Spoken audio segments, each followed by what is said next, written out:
ಇನ್ನು ಮಲೆನಾಡು ಕರಾವಳಿ ಭಾಗದಲ್ಲಿ ಉತ್ತಮವಾಗಿ ಮಳೆ ಆಗ್ತಾ ಇದೆ. ಹೀಗಾಗಿ ತುಂಗಭದ್ರಾ ಡ್ಯಾಂಗೆ ಅಪಾರ ಪ್ರಮಾಣದ ನೀರು ಹರಿದು ಬರ್ತಾ ಇದೆ. ಕರಾವಳಿ ಭಾಗದಲ್ಲಿ ಉತ್ತಮ ಮಳೆಯಾಗ್ತಾ ಇರೋದ್ರಿಂದ ತುಂಗಭದ್ರಾ ಡ್ಯಾಂಗೆ ಅಪಾರ ಪ್ರಮಾಣದ ನೀರು ಹರಿದು ಬರ್ತಾ ಇದೆ.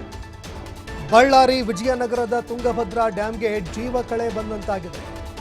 ಕೇವಲ 20 ದಿನಗಳಲ್ಲಿ ಡ್ಯಾಂನಲ್ಲಿ 50 ಟಿಎಂಸಿ ನೀರು ಸಂಗ್ರಹಣೆಯಾಗಿದೆ.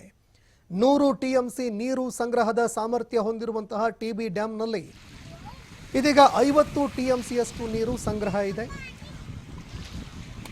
ಕಲ್ಯಾಣ ಕರ್ನಾಟಕದ ರೈತರು ಹಾಗೂ ಜನರ ಮುಖದಲ್ಲಿ ಅಪಾರ ಪ್ರಮಾಣದಲ್ಲಿ ಮಳೆಯಾಗಿ ಒಳಹರಿವು ಹೆಚ್ಚಳವಾಗ್ತಾ ಇರೋದ್ರಿಂದ ಮಂದಹಾಸ ಮೂಡ್ತಾ ಇದೆ.